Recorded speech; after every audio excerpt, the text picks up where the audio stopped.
هو الذي خلقكم ثم رزقكم ثم يميتكم ثم يحييكم ثم إليه ترجعون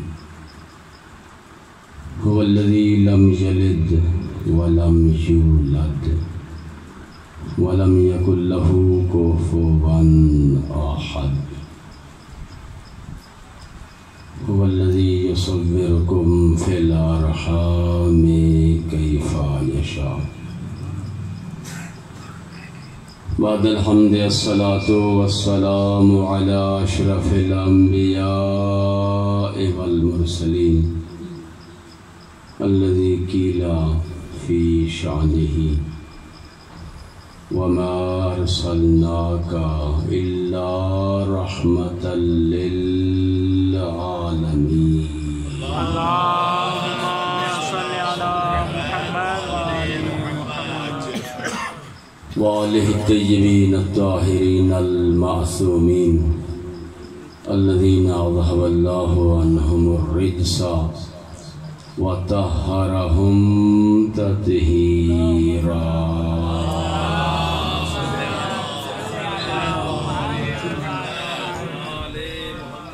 أما بعد قال الرحمن في القرآن بسم الله الرحمن الرحيم إن الدين عند الله الإسلام بلند الصلوات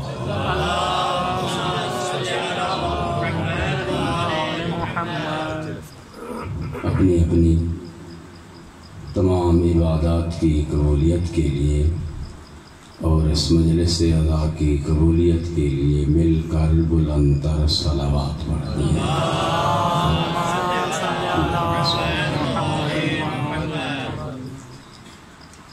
دنیا کے جس کونے میں عزاداران امام حسین علیہ السلام عزاداری منا رہے ہیں، سیدہ زہرا سلام اللہ علیہ کو گرسہ پیش کر رہے ہیں، ان کی جان مال عزت آبرو کی حفاظت کے لیے بلند تر صلوات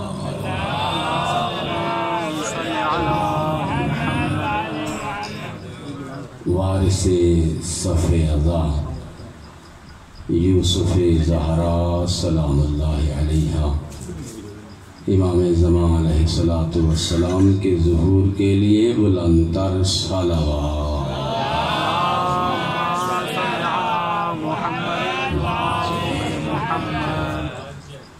دوستان محترم،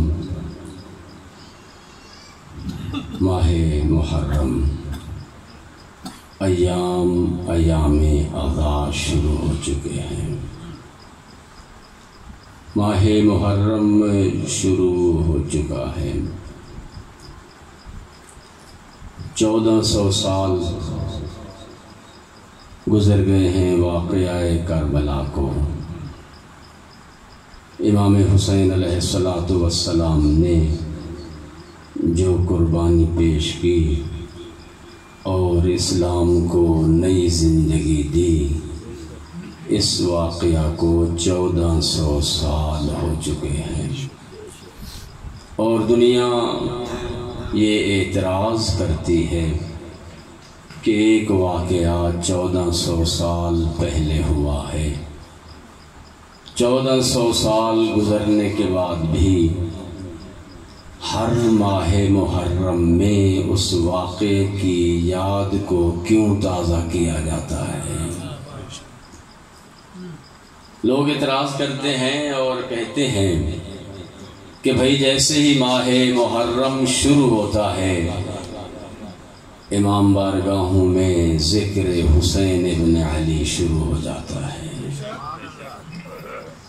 یاد کربلا پھر شروع، کربلا والوں کا ذکر پھر سے شروع۔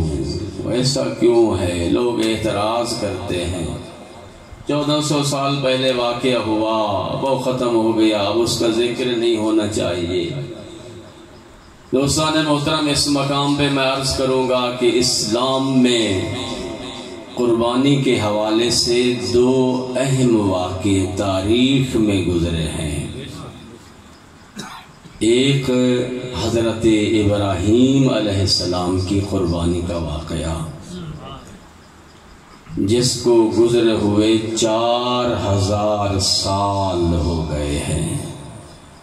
4000 سال پہلے حضرت ابراہیم علیہ السلام نے اسماعیل علیہ السلام کو بطور قربانی پیش کیا تھا، اور پھر یہ بھی تاریخ گواہ ہے کہ ایک واقعہ ابراہیم علیہ السلام کا اسلامی مہینے کے حوالے سے آخری مہینے میں ہے، اور حسین ابن علی کی قربانی اسلامی مہینے کے حوالے سے پہلے مہینے میں ہے۔ 4000 سال، وہ بھی 10 کو ہے، یہ بھی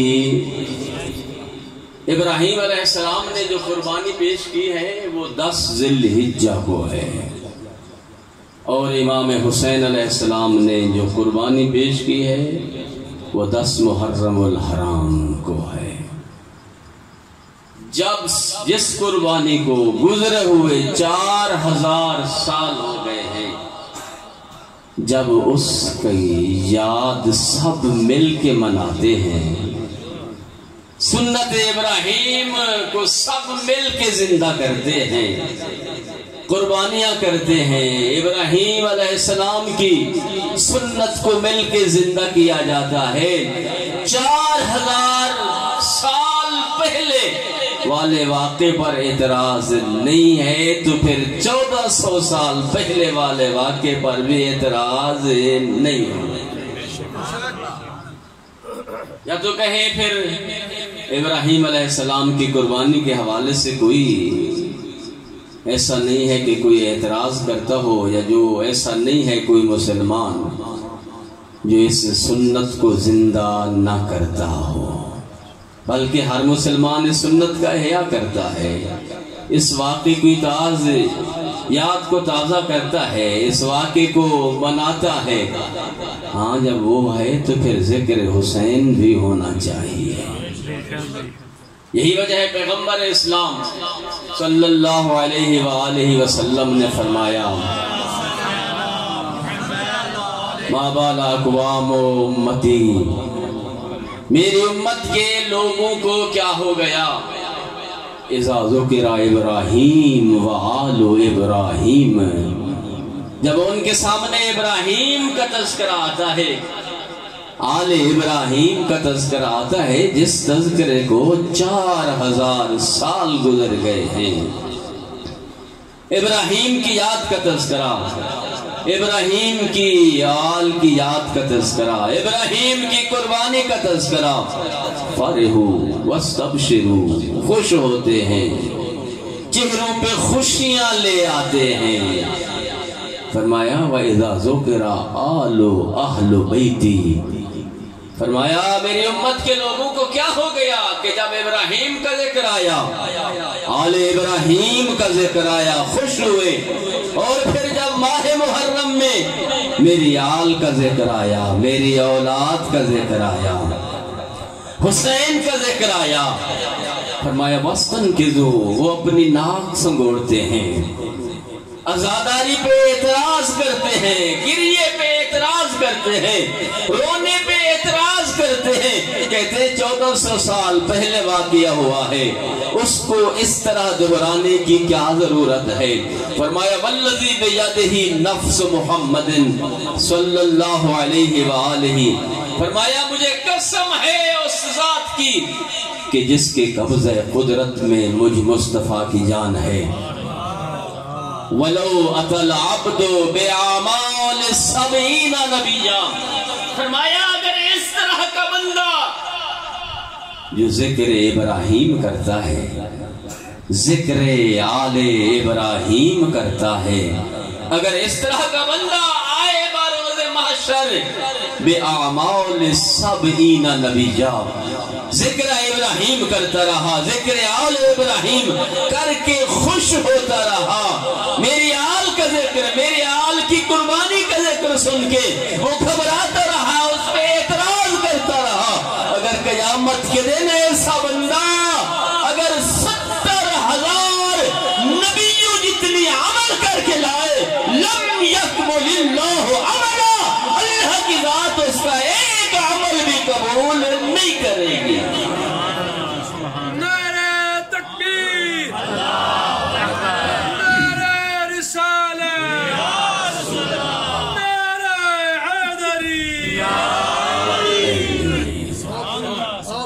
میرے دوست، عزاداری سید الشہداء، ماہ محرم آج پہلی کا دن گزرا ہے، پہلی مجلس میری آپ سماعت فرما رہے ہیں۔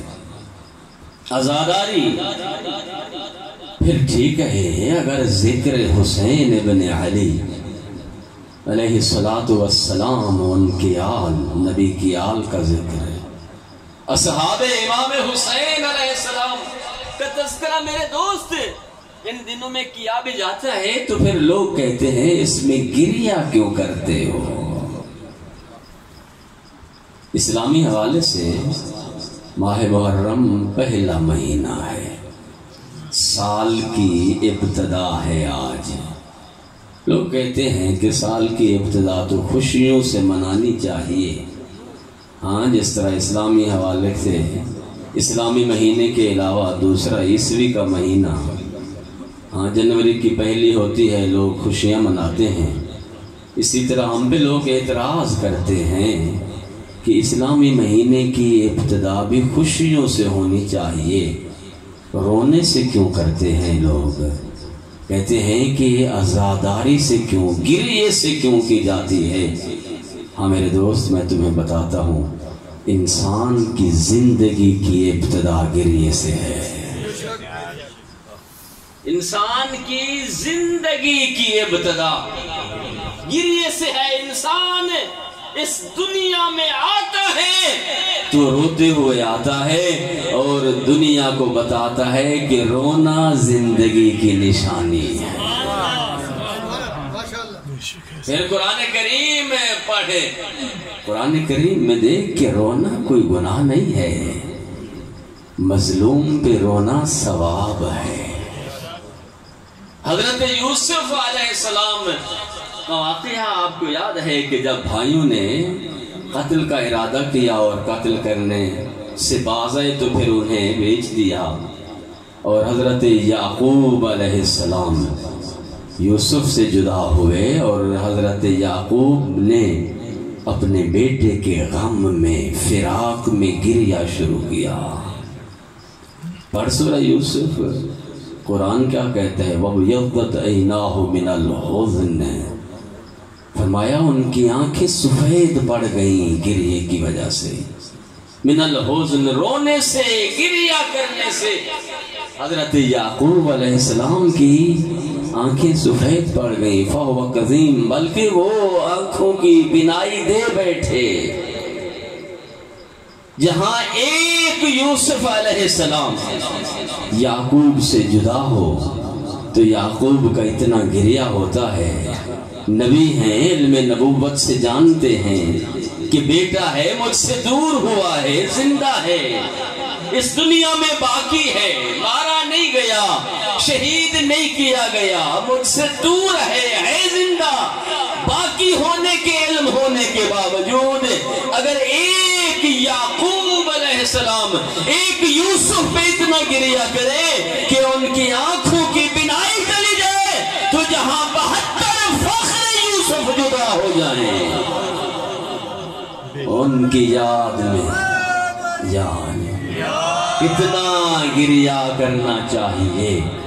اور گریہ کرتے کرتے ہوئے فرماتے تھے واہ صفاہ علی یوسف، تو کہتا ہے نا واہ حسین یا حسین۔ یعقوب علیہ السلام فرماتے تھے واہ صفاہ علی یوسف۔ بیٹوں نے جب دیکھا نا گریہ بڑھ گیا ہے حضرت یعقوب علیہ السلام کا، اور بار بار آتے تھے اور کہتے تھے کہ اتنا گریہ نہ کیا کر، ہاں تو ہو جائے گا ہلاک ہونے والوں میں سے، یا خود کو تکلیف میں ڈال رہے ہو۔ کہتے تھے تاللہ تفتح تذکر یوسف، کہتے تھے خدا کی قسم ہم اتنا تمہیں تسلیاں دیتے ہیں، اس کے باوجود بھی ہم قسم کھاتے ہیں کہ تو ذکر یوسف کو بھول نہیں سکے گا۔ وہ کہتے تھے تاللہ تفتح تذکر یوسف، خدا کی قسم تو ذکر یوسف کو بھلا نہیں سکتا۔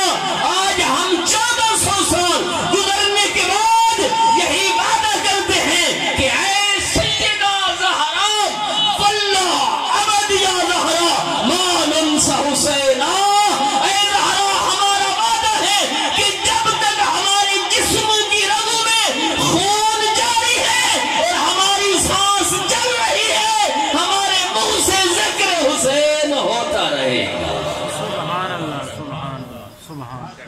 اور پھر آیت اللہ استاد محترم قراتی صاحب نے جو مقایسہ فرمایا حضرت یوسف علیہ السلام، انہوں نے فرمایا کہ یوسف کے یعقوب کے یوسف میں اور یوسف زہرا میں بڑا فرق ہے۔ آیت اللہ محسن قراتی بہترین استاد محترم مقایسہ فرماتے ہیں یعقوب کا یوسف اور زہرا کا یوسف سلام اللہ علیہ۔ فرمایا یعقوب کا وہ یوسف ہے کہ جس کے 10 افراد اس کے قتل کا ارادہ رکھتے تھے، اس کے دشمن 10 لوگ تھے۔ زہرا کا وہ یوسف ہے جس کے دشمن لا تعداد تھے، گننے سے بھی زیادہ۔ کم از کم جو تاریخ نے لکھا ہے 30,000 افراد یوسف کو مارنے والے، یوسف کے دشمن 10 بندے، اور یوسف زہرا کے دشمن لا تعداد، کم از کم 30,000 افراد۔ فرمایا کہ یعقوب کے یوسف سے بھی وطن چھڑایا گیا، بھائیوں نے وطن چھڑایا نا، بیچ دیا، مصر چلے گئے۔ یعقوب کے یوسف سے بھی وطن چھڑایا گیا اور یوسف زہرا سے بھی وطن چھڑایا گیا، لیکن وطن چھوڑنے میں لکھتے ہیں فرق ہے۔ یعقوب کا یوسف جب گیا تنہا تھا، زہرا کا یوسف جب گیا زہرا کی بیٹیاں ساتھ لے کے گیا۔ وہ کیسا کرتے ہیں؟ فرماتے ہیں سنو ایھا الناس، اے دنیا والو تم ذکر حسین سے ہمیں روکتے ہو، حسین پہ گریہ کرنے سے ہمیں روکتے ہو۔ فرمایا یوسف جب گئے، یعقوب کا جب یوسف گیا، جس ملک کی طرف گیا اسے بلایا نہیں گیا تھا، مدعو نہیں تھا، لیکن حسین ابن علی کو 18,000 خط لکھ کے بلایا گیا تھا۔ پھر فرماتے ہیں ایھا الناس سنو، یوسف کا یعقوب وہ ہے، یوسف کا یعقوب ایک ہی تھا مصر کے اندر، لیکن کربلا میں زہرا کے کئی یعقوب یوسف تھے، کئی یوسف تھے کربلا کے اندر۔ فرمایا مصر میں ایک معصوم نبی تھا، کربلا میں 3 معصوم امام تھے۔ اور پھر فرمایا ایھا الناس سنو کہ جب یعقوب کے یوسف کی عصمت پہ حرف آنے لگا، اس کی عصمت کی گواہی ایک بچے نے دی تھی۔ قرآن کہتا ہے جب عصمت یوسف علیہ السلام جو یعقوب کا یوسف تھا، اس پہ جب اس کی عصمت پہ فرق آنے لگا، حرف آنے لگا، تہمت لگنے لگی، تو اس کی عصمت کی گواہی ایک شیر خوار بچے نے دی۔ فرمایا جب لوگوں نے یوسف زہرا کو تانے دیے کہ حسین پیاسا خود ہے، بہانے بچے کے بناتا ہے، اس وقت حسین کے 6 ماہ اصغر نے حسین کی عصمت کی گواہی دی۔ فرمایا جو یعقوب کا یوسف تھا اسے قتل نہیں کیا گیا، اسے مارا نہیں گیا، لیکن جو زہرا کا یوسف تھا اسے قتل کر دیا گیا، اسے مظلوم مار دیا گیا۔ فرمایا یعقوب کے یوسف نے ظاہری حکومت کی، مقایسہ کرتے ہوئے 8واں فرق بیان کر رہے ہیں ایت اللہ محسن قراتی۔ فرماتے ہیں یعقوب علیہ السلام کے یوسف نے ظاہری تخت پہ حکومت کی، لیکن زہرا کے یوسف نے لوگوں کے دلوں پہ حکومت کی۔ سبحان اللہ۔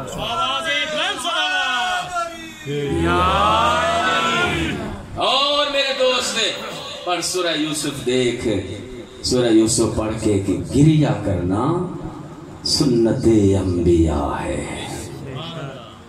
سنت یعقوب علیہ السلام ہے۔ معصوم کی جدائی پہ گریہ کرنا فقط سنت انبیاء نہیں، پڑھ قرآن، قرآن کہتے گریہ کرنا تو سنت صحابہ ہے۔ سنت صحابہ ہے گریہ کرنا۔ وَإِذَا سَمِعُوا مَا أُنزِلَ إِلَى الرَّسُولِ، اے میرے حبیب جب وہ سنتے ہیں کہ رسول پہ کیا نازل ہوا، تَرَىٰ أَعْيُنَهُمْ تَفِيضُ مِنَ الدَّمِ، تو دیکھتا ہے ان کی آنکھیں آنسوں سے بھر جاتی ہیں۔ ہر وہ صحابی رسول جب دیکھتا ہے رسول پہ نازل ہوئی ہے کوئی چیز، اس کی آنکھیں آنسوں سے بھر جاتی ہیں۔ کون ہے رونے والا؟ اصحاب پیغمبر ہیں رونے والے، ہر صحابی نہیں۔ فرمایا مما عرفوا من الحق شیئا، جس نے حق کو پہچانا ہے وہ روتا ہے۔ ہر کوئی نہیں روتا صحابہ کرام میں سے، وہ صحابہ کرام گریہ کرتے ہیں جنہوں نے حق کو پہچانا ہے۔ حق کیا ہے؟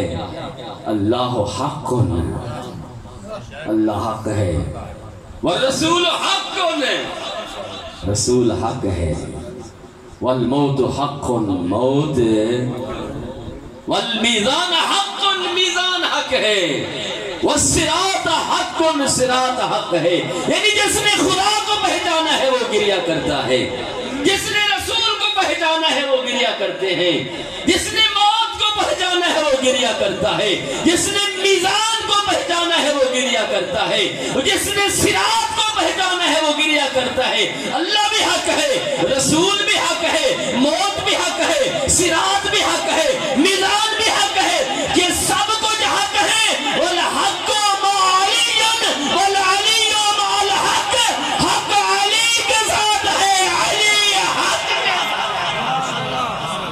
نعرہ حیدری، حق علی کے ساتھ ہے، خدا بھی علی کے ساتھ ہے۔ ترجمہ کر دوں میں؟ ماشاءاللہ جس نے حق کو پہچانا ہے، قرآن کہتے ہیں وہ گریہ کرتا ہے۔ ان لوگوں نے حق کو پہچانا ہے تب حسین ابن علی پہ روتے ہیں، تب آنسو بہاتے ہیں، تب گریہ کرتے ہیں۔ ہاں میرے دوست، جس نے حق کو پہچانا، حق کیا ہے؟ اللہ حق ہے، علی حق کے ساتھ ہے، یعنی اللہ علی کے ساتھ ہے۔ والرسول حق، رسول بھی حق ہے اور حق علی کے ساتھ ہے، یعنی رسول بھی۔ والمیزان حق والصراط حق، میزان حق ہے اور علی حق کے ساتھ ہے، یعنی میزان بھی علی کے ساتھ ہے۔ والصراط حق، جملہ میرا سن لے جائے گا، ظاہر نہ جائے۔ والصراط حق، فرمایا پھر صراط حق ہے اور حق علی کے ساتھ ہے۔ یہی وجہ ہے صحابہ کرام میں سے ایک صحابی نے فرمایا لا یجوز احد الصراط الا من كتب له علی الجواد، کل صراط سے گزر نہیں سکتا، وہ پار کرے گا جس کے ہاتھ میں لکھا ہوا علی کا پروانہ موجود نہ ہو۔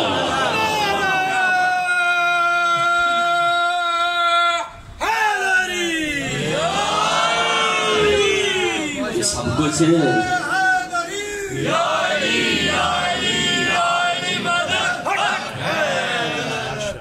سب کچھ حق ہے، تو حق علی کے ساتھ ہے۔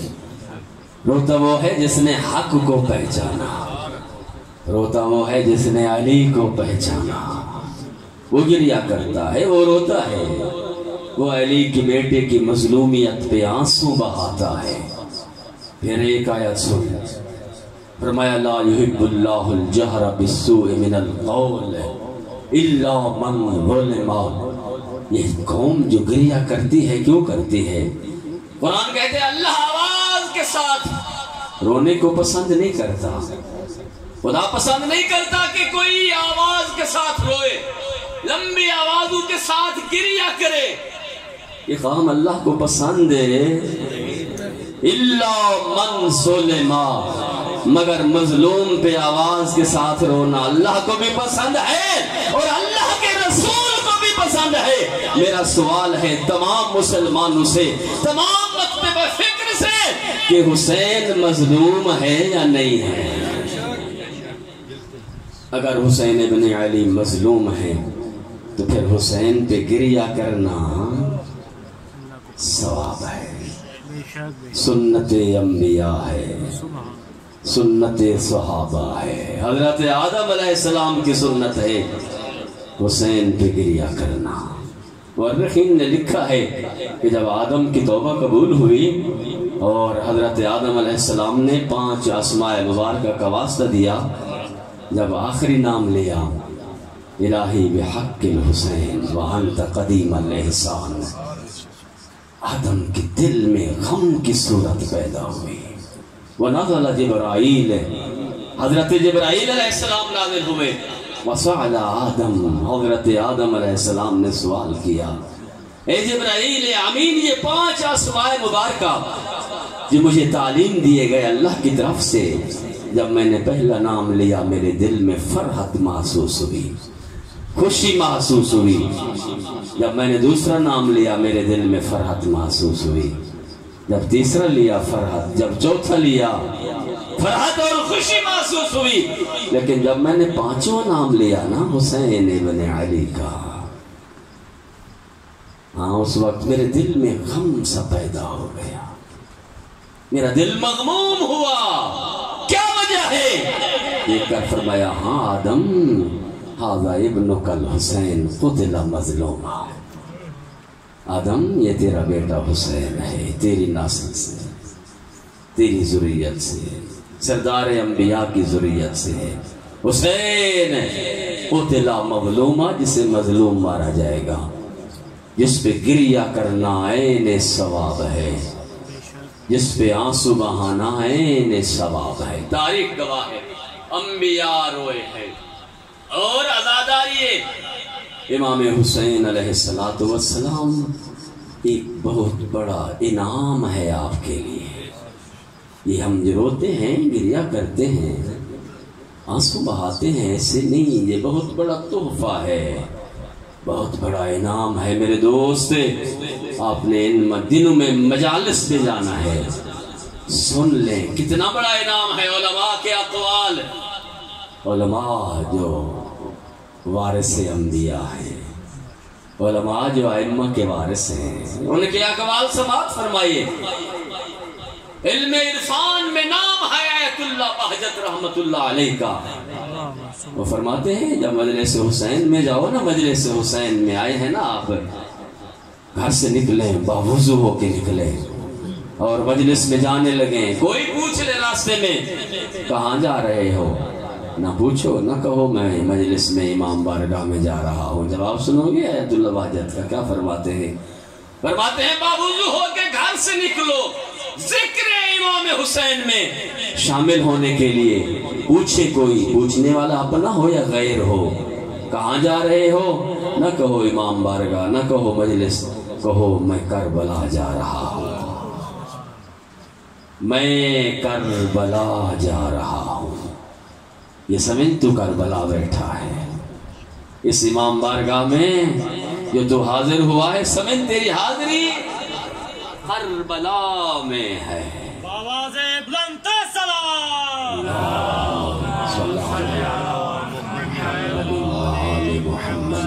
اور علماء نے بیان فرمایا ہے کہ ایک مذاکرہ مشاعرانہ طور پہ ہوا، ہاں ایک شعر لکھا گیا، ایک جملہ شعر کا، اور وہاں پہ ادیب لوگوں کو بلایا گیا، علماء باقی ادیب اس کو پورا کرے۔ پہلا ٹائٹل یہ تھا، اگر کربلا نہ ہوتی تو کیا ہوتا، کربلا نہ ہوتی تو کیا ہوتا۔ یہ جملہ پہلا شعر کا لکھ دیا گیا، ادیب آئے، علماء آئے، ذاکرین آئے، اس کو پورا کرنا ہے۔ کسی نے کہا اگر کربلا نہ ہوتی تو اسلام نہ ہوتا، کیونکہ اسلام کو بقا کربلا سے ملی ہے۔ کسی نے کہا اگر کربلا نہ ہوتی تو قرآن نہ ہوتا، قرآن کو بقا کربلا سے ملی ہے۔ کسی نے آ کے پورا کیا اگر کربلا نہ ہوتی تو نماز نہ ہوتی، نماز کربلا والوں نے بچا کے دی ہے۔ علامہ نقن رحمت اللہ علیہ مفسر قرآن ہے، فصل الخطاب، قرآن کی انہوں نے تفسیر لکھی ہے، وہ بھی اس محفل میں موجود، جب ان کی باری آئی اگر کربلا نہ ہوتی تو کیا ہوتا، ان کا جملہ سنیں گے، انہوں نے پورا کس طرح سے کیا؟ انہوں نے کہا اگر کربلا نہ ہوتی تو جمعہ بدھ کو پڑھا جاتا۔ جمعہ کربلا میں جو حسین کو مارنے والے تھے وہ لا الہ الا اللہ پڑھتے تھے، قرآن بھی، بلکہ حافظان قرآن تھے۔ یہ برخط ہے کربلا کی جس نے تا قیام قیامت بتا دیا ہے کہ حق پہ کون ہے اور باطل پہ۔ میرے دوست، کربلا والوں کا احسان ہے۔ امام خمینی رضوان اللہ تعالی علیہ، ان کے استاد نجف میں موجود ہے، انہوں نے جب بیان کیا، امام خمینی رضوان اللہ تعالی علیہ کے حیات پہ، زندگی پہ جو کتاب لکھی ہوئی ہے وہاں پہ درج ہے، وہ کہتے ہیں میرے استاد بیان کر رہے تھے کہ غیر مسلم ایک دانشور نے کہا ہے کہ اگر اسلام میں لولا ثلاثہ فی الاسلام، اگر 3 چیزیں اسلام میں نہ ہو تو اسلام ختم ہو جائے۔ اس نے کہا کون سی 3 چیزیں؟ پہلی چیز کہا القرآن، اگر قرآن مسلمانوں میں نہ رہے تو اسلام ختم ہو جاتا۔ دوسری چیز حج بیت اللہ، کہا اگر بیت اللہ کا حج نہ ہوتا تو اسلام ختم ہو جاتا۔ تیسری فرمایا مجلس الحسین، حسین ابن علی کا ذکر ہے۔ آواز بلند صلوات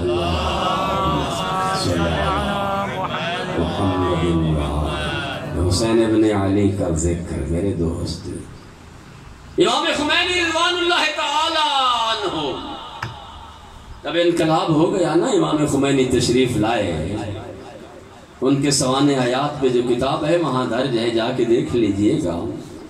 وہاں پہ مختلف لوگوں نے سوال کیے، ان سوالوں میں سے ایک سوال یہ بھی تھا امام خمینی رضوان اللہ تعالی عنہ سے کہ یہ بتائیں آپ یہ انقلاب کس طرح لائے ہیں؟ کون سی چیز ہے، کون سی طاقت ہے جس طاقت کے بل بوتے شاہ بھاگ گیا؟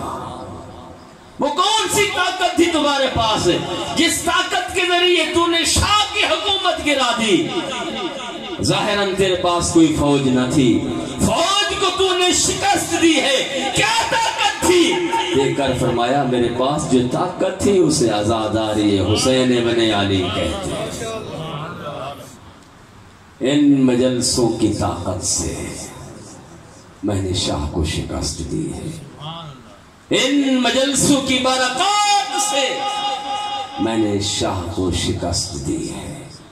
ہاں دوستان محترم، آیت اللہ رہبر معظم دامت برکاتہ کا یہ جملہ بھی فرمایا جو کچھ بھی ہے محرچ داریم بے برکت ذکر حسین ابن علی بن ابی طالب۔ فرمایا ظاہراً ہمارا دشمن جو ہے بہت بڑا لوگوں کو کمی نظر آتا ہے، ظاہراً ہمارے پاس ظاہری ہمارے پاس لوگوں کو طاقت نظر نہیں آتی، لیکن اس طرح حکومت کرنا اور امام رضا علیہ السلام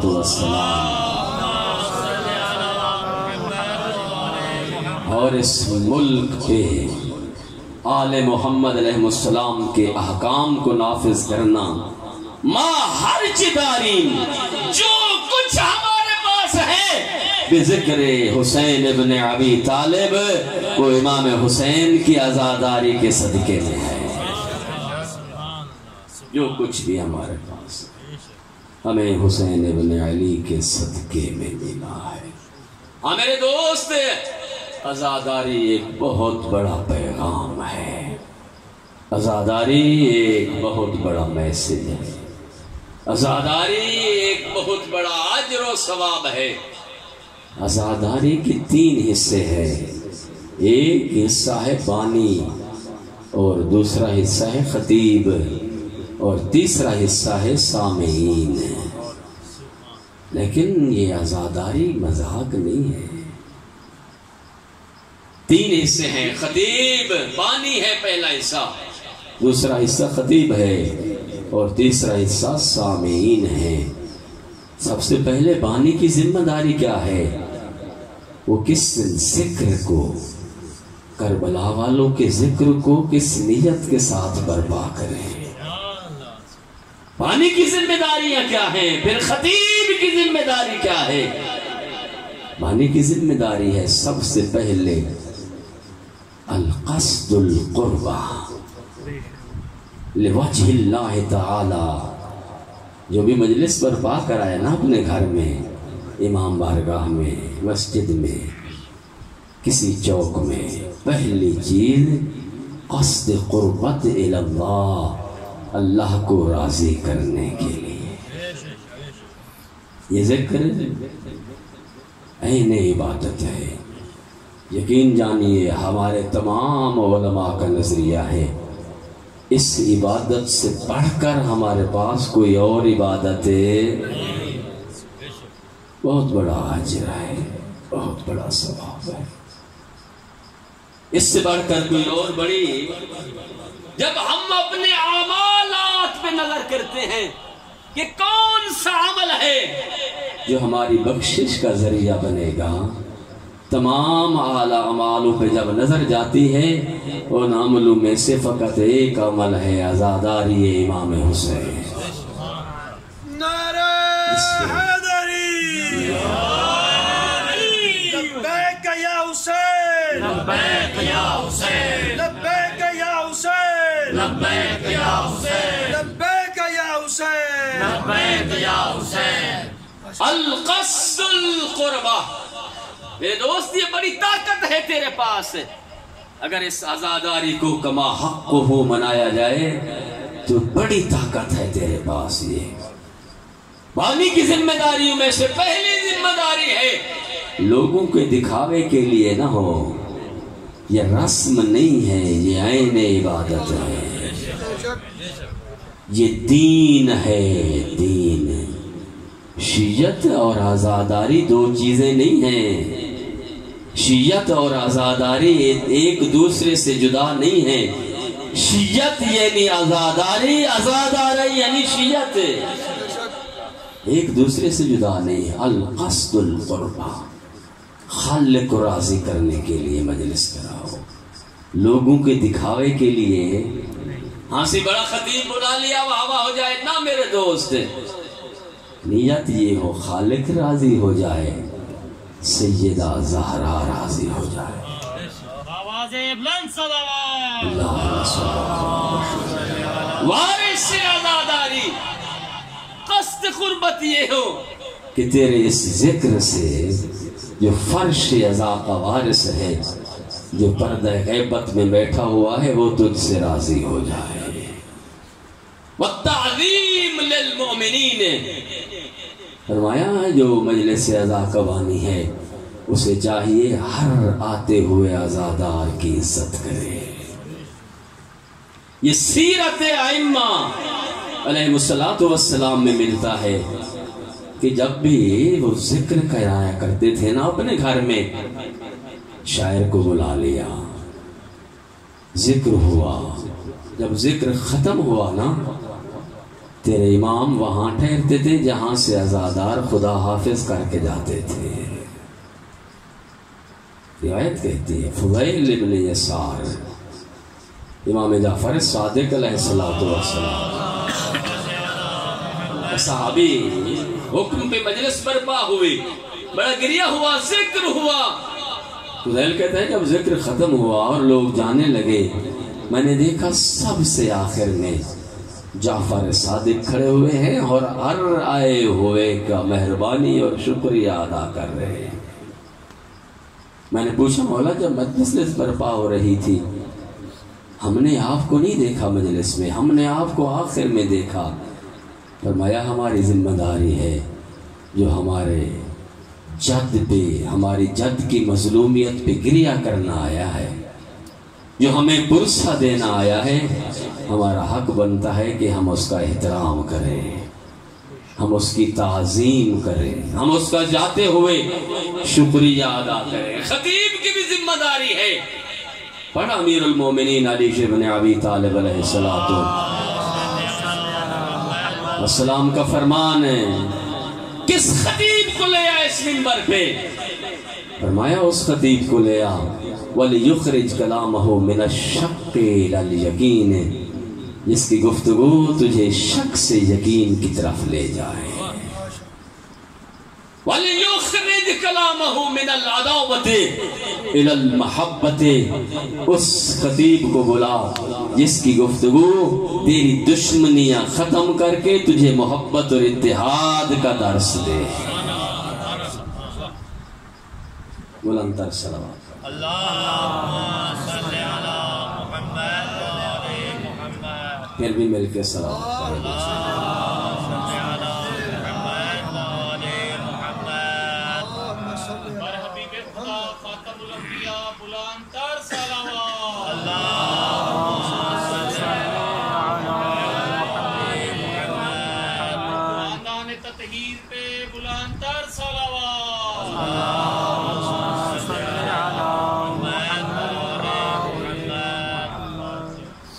فرمایا ہر خطیب نہیں میرے دوست، اس عزاداری میں جو خطیب آتا ہے نا اس کی ذمہ داری ہے۔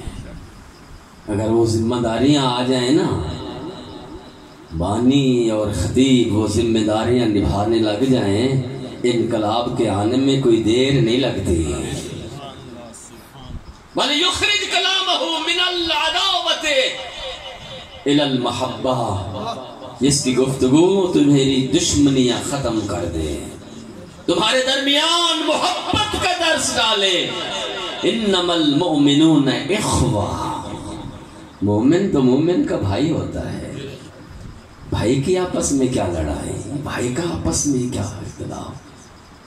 انما المسلمون کالجسد الواحد، بابا مسلمان تو ہے جو ایک جسم کی مثال ہو۔ ایک جسم کی مثال سمجھ آتی ہے؟ اگر ہاتھ میں درد ہو تو پورے جسم میں سکون محسوس ہے، جسم کے کسی ایک حصے میں درد ہو تو انسان کا پورا جسم تڑپ جاتا ہے، سکون محسوس۔ یہ ہے مسلمان، یہ ہے مومن۔ ایک کو تکلیف ہو رہی ہے تو پورے مومن کو تکلیف ہو، تمام مومنین اس کی تکلیف میری تکلیف ہو، تب جا کے انسان مسلمان بنتا ہے۔ یدرس المحبہ، خطیب وہ ہونا چاہیے جو محبت کا درس دے، تمہیں دشمنیاں ختم کر دے۔ وَلِيُخْرِجْ كَلَامَهُ مِنَ الشِّرْكِ إِلَى التَّوْحِيدِ، ایسا خطیب لے آؤ جو تمہارے اندر سے شرک کو مٹا کر تمہیں موحد بنا دے۔ امام الموحدین کے ماننے والے ہیں آپ، امام المتقین کے ماننے والے ہیں آپ، اس کی گفتگو تجھے تقویٰ کا درس دے، اس کی گفتگو تجھے بتائے تیرا امام امام الموحدین ہے۔ شرک کرنے والوں کا علی سے کوئی رشتہ نہیں میرے دوست۔ خطیب کی ذمہ داری، سامعین کی بھی ذمہ داریاں ہیں۔ کیا ذمہ داریاں ہیں؟ پہلے میں نے عرض کی ہے، پہلے قصد قربت سے آئے۔ یہ عزاداری مظلوم پہ گریا ہے، کوئی تماشا۔ قصد مظلوم کو رونے آئے ہوئے ہو، تمہیں پتہ ہے کیوں آئے ہوئے ہو؟ زہرا کی بیٹیوں کے پردے کو رونے آئے ہوئے ہو۔ قصد قربت بہت بڑا اجر ہے، ثواب۔ باوضو ہو کے، جس طرح کسی مومن کی نماز بغیر وضو کے نہیں ہوتی، اسی طرح جس کے دل میں قبر حسین ہے اس کی مجلس بغیر وضو کے نہیں ہوتی، نہیں ہونی چاہیے۔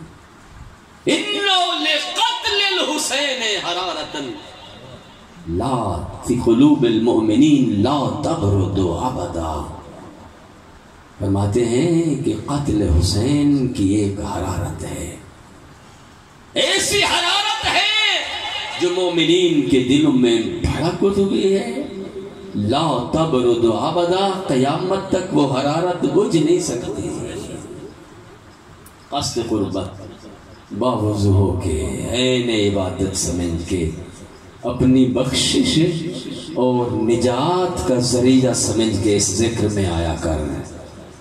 اس طرح نماز میں جاتا ہے نا، صف کے ساتھ صف جڑ جاتی ہے، کندھے کے ساتھ کندھا مل جاتا ہے، غریب اور امیر ایک ہو جاتا ہے، وہاں عداوتیں ختم ہو جاتی ہیں، اختلاف مٹ جاتے ہیں. جاتے ہیں نا آپ اربعین پہ، وہاں پہ ایک آپ نعرہ سنتے ہیں. اربعین پہ جو لوگ جاتے ہیں انشاءاللہ جو گئے ہیں وہ سن کے آئے ہیں. دعا ہے اللہ کی ذات جو نہیں گئے انہیں نصیب فرمائے. اربعین حسینی جب آئے ہیں نا عزاداری میں، اختلاف بھلا دو. اختلاف مومن سے کسی مسجد میں آتے ہیں نا، جماعت میں اختلاف ختم، کندھے کے ساتھ کندھا جڑ گیا، آ گیا عزاداری میں. اب دل میں اختلاف کی بات ہے، دل میں مومن کا کینہ، یہ تیری رسم ہے عزاداری. جاتے ہیں نا اربعین پہ، کہتے ہیں پوری دنیا سے امام حسین علیہ السلام کے عزادار آئے ہوتے، پوری دنیا سے، اتنی تعداد جو گنی نہیں جا سکتی. اور اس وقت پوری دنیا کا سب سے زیادہ مجمع اربعین حسینی پہ جمع ہوتا ہے. جب سب جمع ہوتے ہیں تو سب کا نعرہ ایک ہوتا ہے، نعرہ یہ ہوتا ہے حب الحسین یجمعنا، حسین کی محبت نے ہمیں جمع کیا ہے اور محبت حسین میں ہم ایک ہیں، کبھی جدا. یہ عزاداری کا درس ہے، یہ عزاداری تجھے سبق دیتی ہے. میرے بزرگ مجھ سے بہتر جانتے ہیں. ہاں اس قوم کے بچے جو رات کے اس وقت میں آئے ہوئے ہیں، انہیں تو پتہ ہونا چاہیے ہم کیوں آئے ہیں، کس لیے جا رہے ہیں، کس ذکر کے لیے گئے ہیں. اور تاریخ گواہ ہے یہ عزاداری ائمہ علیہم السلام نے اور رسول اکرم صلی اللہ علیہ وآلہ وسلم نے ہمیں فرمائی بھی ہے اور کر کے دکھائی بھی ہے. فرمائی بھی ہے اور کر کے. میرے دوست ہم تو یہ 10 دن ہیں جن میں ہر روز گریا کرتے ہیں حسین ابن علی میں. سال میں 360 دن، 360 دنوں میں 10 دن مسلسل رات و دن گریا کرتے ہیں. پڑھ تاریخ کیا کہتی ہے؟ عام الحزن پیغمبر کے غم کا سال ہے. کون سا سال؟ جس سال میں محسن اسلام حضرت ابو طالب علیہ السلام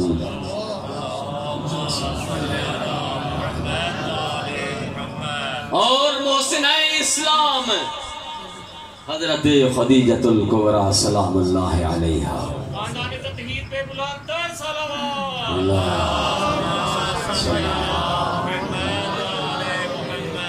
جب ان کی رحلت ہوتی ہے اس دنیا سے تو پورا سال پیغمبر نے غم منایا ہے، جس کو کہتے ہیں عام الحزن.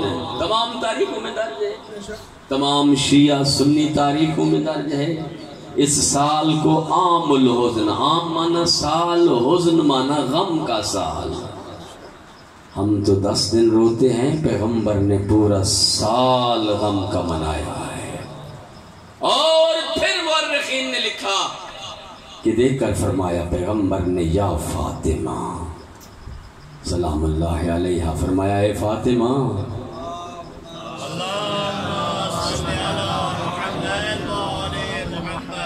من بقا علی الحسین او ابقا او تباکا، فرمایا وہ شخص جو حسین پہ گریا کرتا ہے، روتا ہے، رلاتا ہے، رونے جیسی شکل بناتا ہے، وجبت الجنہ، جنت اس پر واجب ہو جاتی ہے. دیکھ کر فرمایا یا فاطمہ کل عین باق یوم القیامہ، کل عین باقیۃ یوم القیامہ، فرمایا ہر آنکھ قیامت کے دن روئے گی الا من بقا علی الحسین، سوائے اس آنکھ کے من بقت علی الحسین، اس دنیا میں بیٹھ کر حسین ابن علی پہ گریا کرتی ہے۔ فَإِنَّهَا مُسْتَبْشِرَةٌ، وہ قیامت کے دن روئے گی نہیں بلکہ وہ خوش نظر آئے گی۔ فضیل ابن یسار امام جعفر الصادق علیہ السلام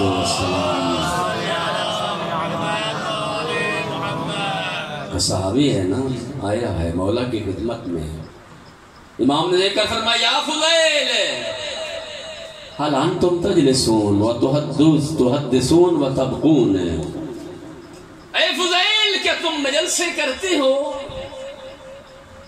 حل انتم تجلسون، کیا مل بیٹھتے ہو، مجلس کرتے ہو؟ وتحدثون، اور ہماری حدیثیں بیان کرتے ہو اس کے اندر، وتبقون، اور گریہ بھی کرتے ہو یا نہیں؟ فضیل کہتا ہے جعلت فداک بابی وانت امی، یا ابن رسول اللہ، فرزند رسول میں قربان آپ پر، میرے ماں باپ قربان، نعم۔ تجلسون وتحدثون، نجلسون ونحدثون ونبکون، فرمایا ہم مجلسیں بھی کرتے ہیں اور ان مجلسوں میں آپ کی حدیثیں بھی بیان کرتے ہیں، ونبکون، اور ہم گریہ بھی کرتے ہیں۔ دیکھ کر فرمایا یا فضیل رحم اللہ عبدا من احیا امرنا، فرمایا اللہ کی ذات اس بندے پر رحم کرے جو مجلس کرے اور اس مجلس کے اندر ہماری حدیثوں کو بیان کرے اور لوگ ان حدیثوں کو سنیں اور پھر گریہ کریں، ایسے بندے پر اللہ کی ذات رحم فرمائے۔ اور عزادارو تم وہ ہستیاں ہو جو اس ذکر میں شامل ہو کر جعفر الصادق علیہ السلام کی دعا لے کے جاتے ہیں۔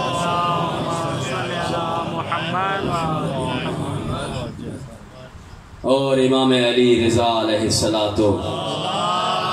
السلام کا فرمان، فرمایا یا ریان، جیسے ماہ محرم آیا تو امام علی رضا علیہ السلام نے ریان ابن شبیب کو جو وصیتیں فرمائی، لے کر فرمایا اے ریان محرم شروع ہونے والا ہے، اے ریان تو چاہتا ہے کہ تمہارا شمار شہدائے کربلا کے ساتھ ہو، فرمایا نام یا ابن رسول اللہ، اے فرزند رسول میں چاہتا ہوں کہ میرا شمار شہدائے کربلا کے ساتھ ہو، فرمایا شہدائے کربلا کے ساتھ محشور ہونا چاہتا ہے تو پھر ماہ محرم شروع ہونے والا ہے، اس میں زیادہ پڑھا کر یا لیتنا کننا معکم فنفوذ فوزا عظیما، اے کاش ہم کربلا ہوتے، ہم بھی خود کو حسین پہ فدا کر دیتے۔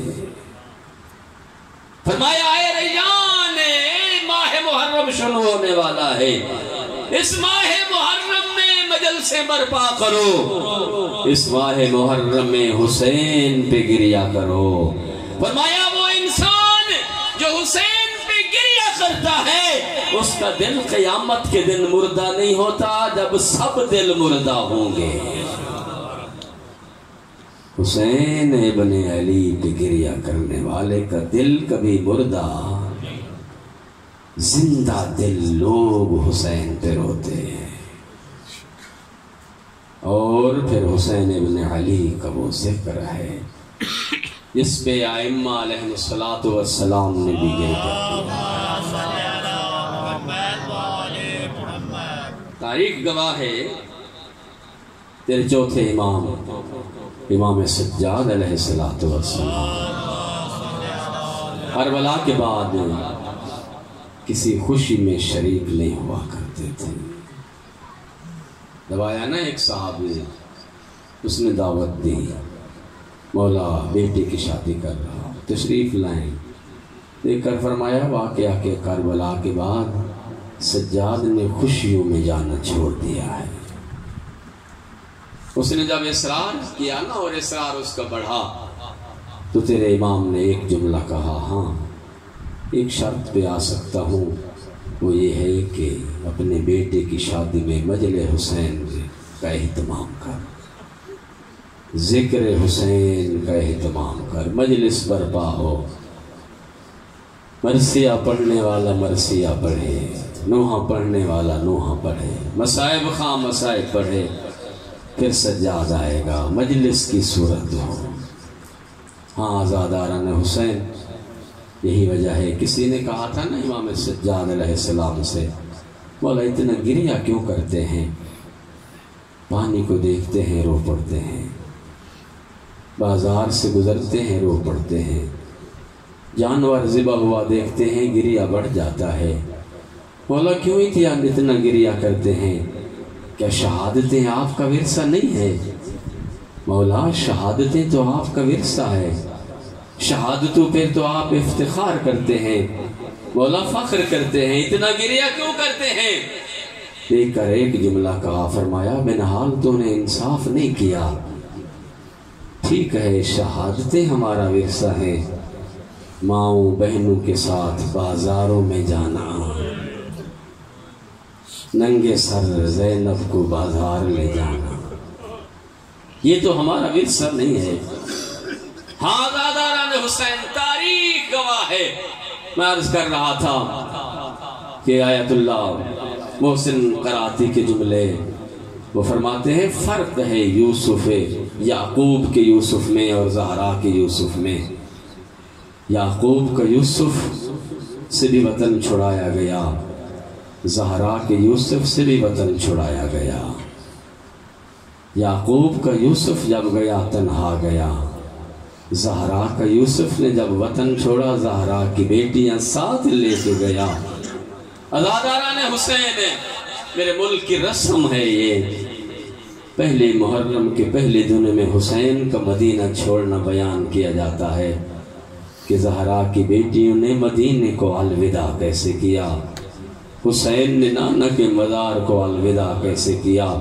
عزاداروں، مورخین لکھتے ہیں کہ جب دیکھا ام سلمہ رضی اللہ تعالی عنہا حرم پیغمبر ہے، حسین کو پالنے والی ماں ہے، تاریخ میں درج ہے بڑا عشق تھا، بڑی محبت تھی ام سلمہ کو حسین ابن علی سے۔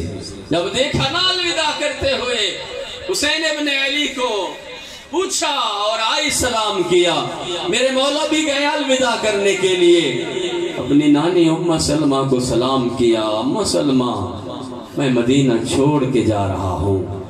جناب ام سلمہ نے ایک جملہ کہا، رو کر فرمایا حسین اگر مدینے چھوڑتے بھی ہو تو کربلا نہ جانا، حسین کربلا کے حوالے سے میں تیرے لیے تیرے نانا سے عجیب تیری غربت کی داستانیں سنتی آئی ہوں۔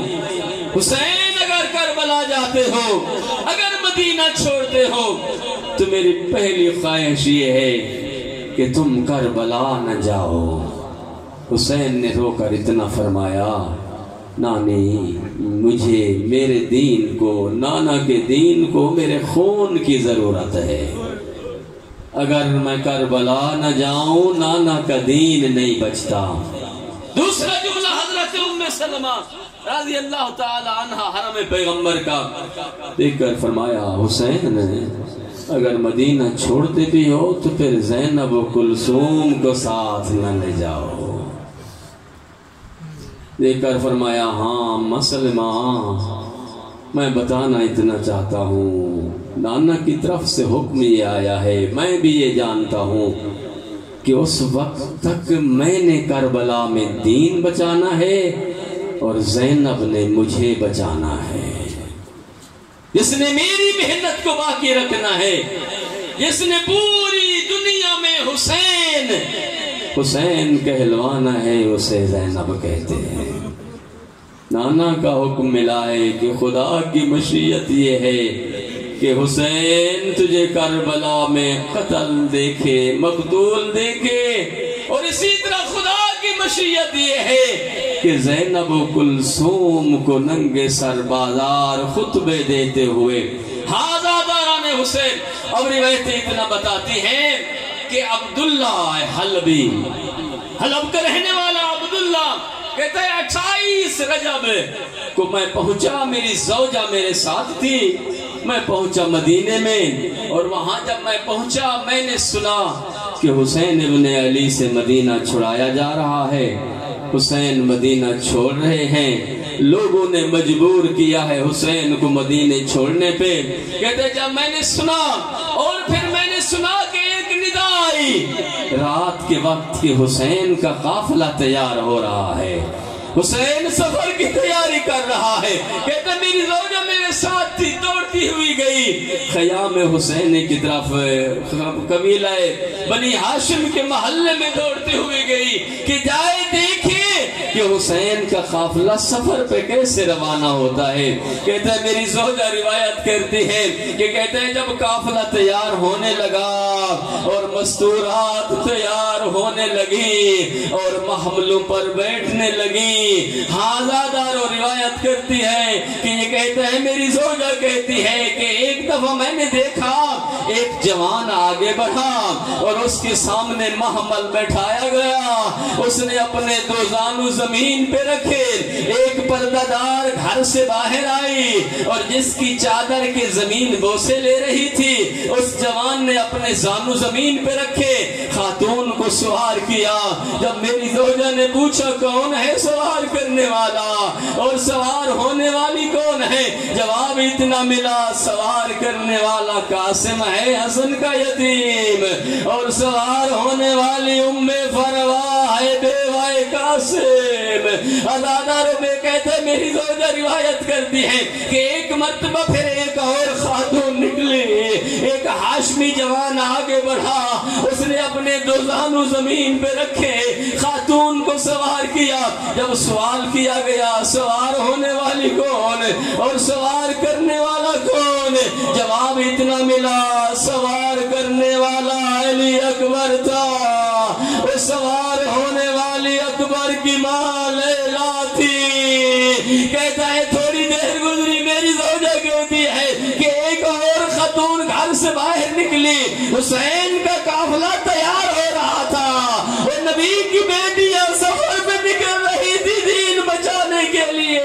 کہتا ہے جوان آگے بڑھا، 32 سال کا کڑیل جوان تھا، 2 زانو دکھائے، ایک خاتون کو سوار کیا۔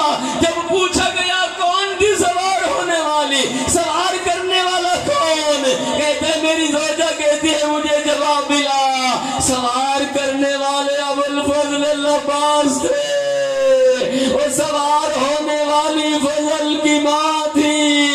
حاضادار روایتیں کہتی ہیں کہ سوار ہوتے گئے، کہتا ہے میری زوجہ کہتی ہے قافلہ بنتا گیا، کہتا ہے کہ یا میں نے دیکھا خاندان طہارت کے دروازے سے ایک خاتون نکلی، جہاں ایک جوان نہیں، چاروں طرف بنی ہاشم کے جوانوں نے گھیرے میں لیے ہوئے ہیں، وہ کہیں سے اکبر ہے، کہیں سے قاسم ہے، وہ کہیں سے آن محمد ہے، کہیں سے عباس ہے، وہ کہیں سے حسین ہے۔ آزادار اب روایت کہتی ہے جب سوار کرنے کی باری آئی، قاسم بڑھ کے کہتے ہیں میں سوار کروں، علی اکبر آگے بڑھے کہتے آؤ پھپھی امو میں سوار کروں، شہزادی سوار نہ ہوئی، عباس آگے بڑھے کہا نوکر حاضر آئے میں سوار کروں، شہزادی سوار نہ ہوئی، امام حسین آگے بڑھے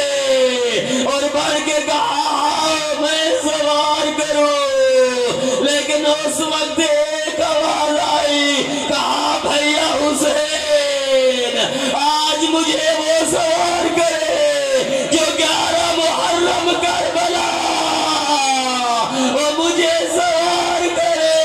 ایک ہی آواز آئی ہے نا سجاد، وہ کربلا کا بیمار کہا ہے، سید سجاد آگے بڑھے، 2 زانو زمین پہ ٹھکائے اور سیدہ زینب کو سوار کیا۔ عبداللہ علوی کہتا ہے میری زوجہ نے آگے مجھے بتایا، اس قافلے کی حالت میں بھی ساتھ چل پڑا کہ جیسے کہا تھا نہ سیدہ زینب نے آج مجھے وہ سوار کرے جو 11 محرم کو کربلا جس نے مجھے سوار کرنا ہے. کہتا اتفاق ایسا ہوا 11 کو میں بھی کربلا تھا, وہ قافلہ وہی تھا لٹا ہوا.